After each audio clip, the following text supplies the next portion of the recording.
ప్రియమైన సహోదర సహోదరీలకు నా వందనాలు. గత కొన్ని దినాల క్రితం శాలేమన్న సంఘంలో ఉన్న బిడ్డలకు వస్త్రధారణ విషయంలో, అలంకరణ విషయంలో ఎలా ఉండాలి, భక్తిగల స్త్రీలు ఎలా ఉండాలి అని సంఘంలో ఉన్న స్త్రీలకు బోధించడం జరిగింది. శాలేమన్న ఎక్కడా దొరకట్లేదు. అందరూ ఏదో ఒక దగ్గర దొరుకుతున్నారు. ఈయన మాత్రం దొరకట్లేదు.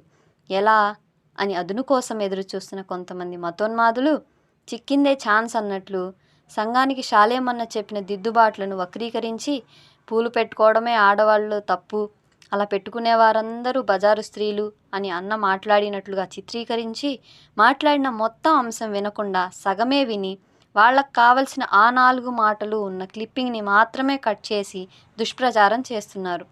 శాలేమన్న పూల గురించి మాట్లాడిన మాట వాస్తవమే. అయితే శాలేమన్న సొంతంగా మాట్లాడిన మాటలు కావు. వేరొక దైవజనుడికి పూలమ్మే వ్యక్తికి మధ్య జరిగిన సంఘటనని గురించి మాట్లాడుతూ ఆ దైవజనుడు పూలమ్ముకునే వ్యక్తితో ఇలా అన్నారు అని ఆ మాటలు చెప్పారు. అంతే. వాళ్ళ సంఘం అంటే ఆయనకి చూడండి ఎంత నమ్మకమో, ఎంత నమ్మకంగా వాళ్ళ సంఘాన్ని గురించి మాట్లాడారో.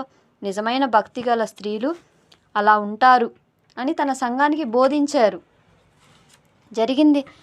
జరిగింది తెలియకుండా కొంతమంది మతోన్మాదులు తమనే అన్నట్లుగా హైందవ స్త్రీ మొత్తాన్ని, అసలు హైందవ జాతినే దూషించినట్లుగా మాట్లాడుతున్నారు. పౌలు గారు తిమోతికి రాసిన మొదటి పత్రికలో 2వ అధ్యాయం 9వ వచనం కానీ మీరు చూసినట్లయితే అక్కడ భక్తి గల స్త్రీల గురించి, వారు సంఘంలోనూ సమాజంలోనూ ఉండాల్సిన విధానం గురించి వ్రాయబడడం జరిగింది.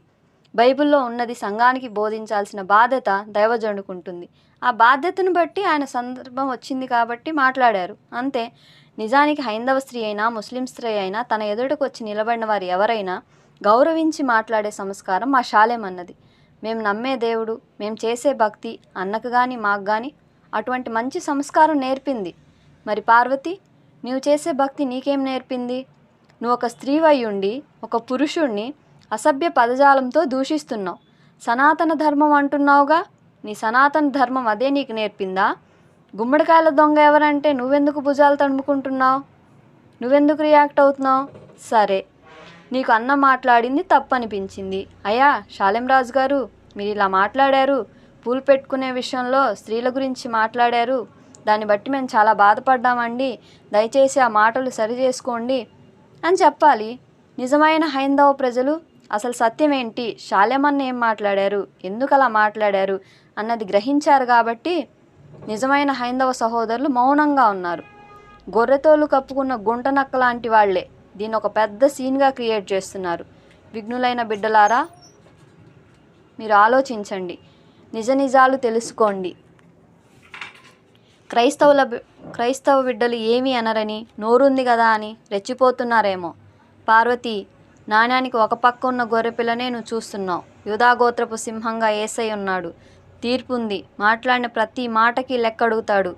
తన జోలికి వస్తే తననెన్ని మాటలన్నా యేసయ్య ఊరుకుంటాడేమో కానీ తనకి ప్రియమైన బిడ్డలు, తనకి మంచి భక్తి చేసే బిడ్డలు జోలికి వస్తే మాత్రం అస్సలు ఊరుకోడు. మొత్తాడంటే నోటి మాట రాకుండా, కాలు చేయి కదలకుండా పడిపోతావు, జాగ్రత్త.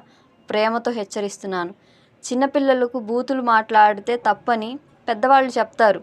అయ్యా నాన్న, అలా మాట్లాడకూడదురా, దేవుడు చూస్తున్నాడురా, దేవుడు నిన్ను శిక్షిస్తాడురా అని చెప్తారు. అది భారతదేశ ప్రజల యొక్క సంస్కృతి. నువ్వు నిజంగా భారతదేశానికి చెందిన మహిళవేనా? మరి నీకు అలాంటి సంస్కారం ఉందా? మరి నీ మాటలేంటి, నీ ప్రవర్తన ఏంటి? రేపటి సమాజానికి నువ్వేం నేర్పిస్తున్నావు? ఒక్కసారి ఆలోచించుకో. నిజమైన భారతదేశానికి చెందిన మహిళగా నడుచుకో. పార్వతికి రాజ్ న్యూస్ ఛానల్లో ఇష్టం వచ్చినట్లుగా మాట్లాడి నోటికి అదుపు లేకుండా మాట్లాడిన ప్రియా చౌదరికి, ఇద్దరికీ ఈ మాటలు చెప్తున్నాను. పద్ధతి మార్చుకోకపోతే దేవుడికి ఉగ్రతకు గురవుతారు, జాగ్రత్త. తిరుపతిలో జుట్టు విరబోసుకోవడం, పూలు పెట్టుకోవడం నిషిద్ధం. అక్కడ అర్చకులు గుడికొచ్చే స్త్రీలకు పూలు పెట్టుకోవద్దమ్మా, జడ వేసుకొని రండమ్మా అని చెప్తారు. వాళ్ళు చెప్పింది నీకు తప్పు అనిపించడం లేదు.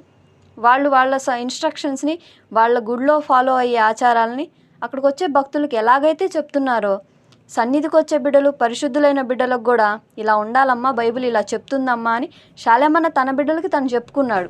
నీ గుడిలో చెప్పిన మాటలు తప్పుగా అనిపించలేదు, మరి మందిరంలో శాలేమన్న తన సంఘానికి చెప్పుకున్న మాటలు ఎందుకు నీకు తప్పుగా అనిపిస్తున్నాయి?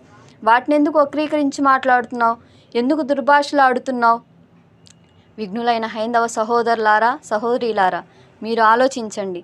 ఎవరు నిజమైన భారతీయులు, ఎవరు దేశద్రోహులు? మీరే దీన్ని బట్టి అర్థం చేసుకోండి. Praise the lord.